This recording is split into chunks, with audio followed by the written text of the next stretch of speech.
Ini adalah dual action cam dengan rentang harga yang cukup jauh, dan kali ini maksud gua adalah pengen membuktikan apakah harga itu menentukan kualitas dari kamera yang sebenarnya.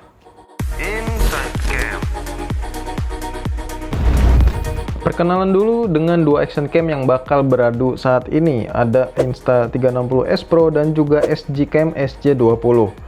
Yang paling bener, emang kita mulai bahas dari tampilan luarnya dulu ya, biar berurutan aja. Jujur kalau soal desain, gue lebih suka Insta360S Pro punya karena lebih futuristik aja dilihatnya ya. Nggak kotak doang ya, banyak variasinya juga, patternnya juga. Dan tentunya ada sedikit permainan warna dengan list merah di pinggiran lensanya. Membuat kesannya tuh lebih garang aja. Kalau SG20 ya gue ngelihatnya sih kayak biasa aja ya, kotak kayak kebanyakan action cam lain. Nggak jelek sih, cuma bosen aja dilihatnya. Dari segi harga terpaut jauh, keduanya memiliki sensor yang bisa dibilang hampir sama. Untuk Insta360S Pro ditenagai sensor berukuran 1/1,3 inci, sementara gue belum tahu nih ukuran pastinya berapa ya untuk SG20 ini. Karena nggak ada penjelasannya juga, gue cari di mana-mana. Tapi kalau dilihat dari hasil gambarnya sih nggak terlalu jauh ya. Emang si Insta360S Pro ini masih lebih bagus, apalagi adanya kerjasama dengan perusahaan besar fotografi sekelas Leica. Hasil foto dari SG20 ini terlihat lebih low saturate ya, walaupun udah pakai color profile normal atau standar, dan kalau kalian lihat di S Pro kelihatan lebih berwarna sedikit ya. Tapi kalau soal ketajamannya jelas ya S Pro lebih unggul, apalagi kalau gua zoom gini hasilnya kelihatan banget. Nah, buat konten kreator juga pasti kan bingung nih pilih yang mana, tapi dari pengalaman gua ada harga ada barang. Jelas ya, harganya lebih mahal, barangnya juga lebih bagus. Keduanya sama-sama punya stabilisasi pastinya dan bisa dibilang cukup setara lah kualitasnya. Dari resolusi SG20 sendiri masih menggunakan resolusi maksimal standar untuk sekarang ini, yaitu 4K 30, sementara di S Pro udah lebih unggul ya.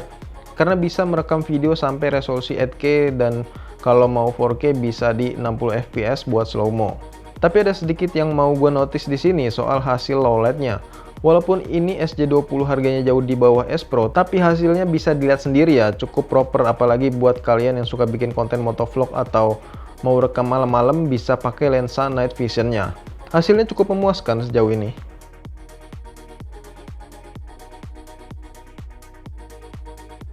Tapi sayangnya SG20 belum mampu bersaing di sektor format RAW baik itu foto ataupun video. Ya walaupun ada, tapi hasilnya menurut gua agak kurang maksimal aja ya.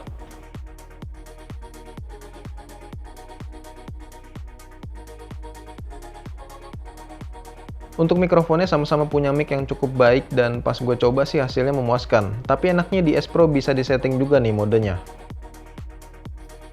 Oke, kali ini gue akan bandingkan dua kamera action cam. Yang satu adalah SG20 dari SG-Cam. Dan satu lagi nih pastinya beda, apa ya, agak sedikit beda level sebenarnya. Tapi nggak apa-apa ya, sebagai perbandingan aja, bukan sebagai head to head gitu. Karena emang bukan saingannya. Harganya juga hampir setengahnya kok. Jadi biar kalian tahu aja seberapa jauh perbedaannya gitu maksud gua. Ini adalah Insta360S Pro. Oke, mantap ya. Tapi menurut gua hasilnya nggak terlalu beda jauh ya. Ya walaupun ada bedanya pasti ya. Tapi untuk kayak kestabilan gambarnya, terus juga hasilnya menurut gua ya beda-beda tipis lah. Tapi ada fitur-fitur yang nggak dimiliki emang sih dari SG20 ya. Oke, sekarang kita coba ajak jalan.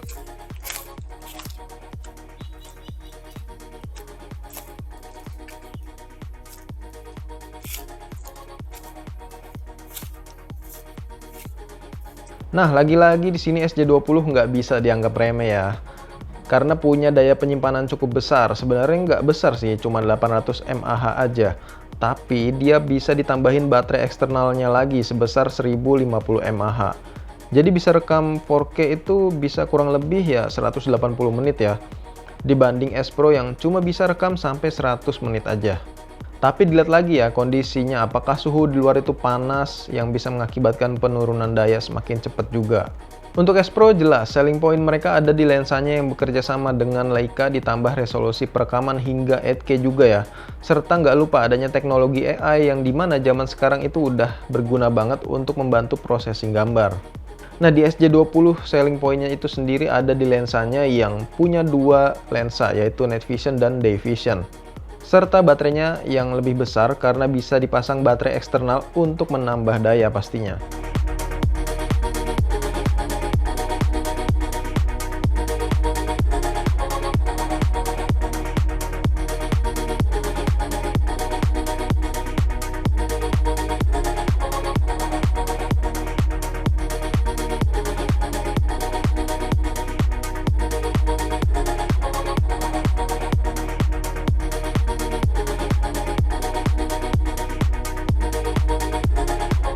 Ya, jadi kesimpulan yang bisa diambil, walaupun gue nggak bahas secara lengkap, tapi ya inti-intinya aja gitu ya. Kalau kalian pengen hasilnya lebih powerful dan budgetnya juga ada gitu ya, ya gue saranin kalian pilih Insta360S Pro aja. Tapi kalau kalian punya budget yang mentok di 3 jutaan, ya nggak ada salahnya juga pilih SJ Cam SJ20. Nah, untuk tipe konten yang menurut gue cocok untuk Insta360S Pro ini, kalau dilihat dari bodinya dan segala ketahanannya gitu ya, cocoknya sih kayak bikin video-video ekstrim, misal kayak downhill, terus juga adventure, kayak gitu-gitulah. Tapi kalau untuk yang bikin video santai kayak vlog atau motovlog gitu ya, ya SJ20 sih menurut gue udah cukup banget. So, jadi gue belum bisa nyimpulin mana yang terbaik karena dua-duanya sama-sama baik ya di kelasnya. Untuk S Pro dia baik di rentang harga 6 jutaan dan SJ20 ini terbaik menurut gue di 2-3 jutaan gitu. Dan kalau kalian bingung mau beli yang mana, ya lagi-lagi gue harus bilang sesuaikan budget kalian dulu dan juga pilih sesuai kebutuhannya. Oke, mungkin segini aja dulu videonya. Sekian dan terima kasih.